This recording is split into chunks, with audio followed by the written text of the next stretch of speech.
आज स्पेशल कढ़ाई paneer restaurant style में लाई हूँ ममता वाली थाली में। इस रेसिपी के 2 सीक्रेट इंग्रेडिएंट्स हैं, बड़े बड़े कटे हुए प्याज, शिमला मिर्च और पनीर के पीसेस, और सब कुछ लो फ्लेम पर फ्राई किया हुआ।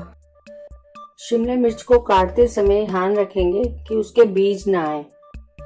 यहाँ मैंने सब्जी के लिए पनीर के बड़े बड़े टुकड़े लिए हैं। अब ऊपर से थोड़ा नमक और थोड़ा मिर्च डालें और चम्मच से अच्छे से मिक्स करें। अब इसे तेल में फ्राई करने के लिए डाल दें। ध्यान दें कड़छी को आराम से चलाएं, पनीर टूटे नहीं। अब यहाँ मैं कढ़ाई में तेल डाल रही हूँ प्यूरी बनाने के लिए। गरम तेल में आधा चम्मच जीरा, चुटकी भर हींग, 3-4 कटी हुई लहसुन। अब इसे अच्छे से भूनें। लहसुन ब्राउन होने के बाद 2 प्याज पीसे हुए डालेंगे। प्याज को गोल्डन ब्राउन होने तक भूनें।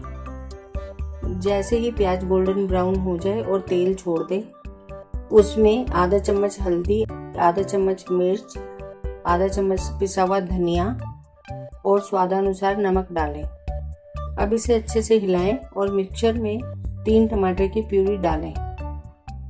टमाटर को मिक्स करके उसके ऊपर ढक्कन रख दें और 2 से 3 मिनट तक उसे पकने दें। टमाटर का कलर चेंज हो गया है और प्यूरी बनकर तैयार है। एक बार फिर अच्छे से हिलाएं। अब इसमें फ्राइड शिमला मिर्च और प्याज डालें। शिमला मिर्च, प्याज मसाले में अच्छे से मिक्स हो गए हैं। अब ऊपर से पनीर डालें और अच्छे से मिक्स करें। लीजिए कढ़ाई पनीर तैयार है।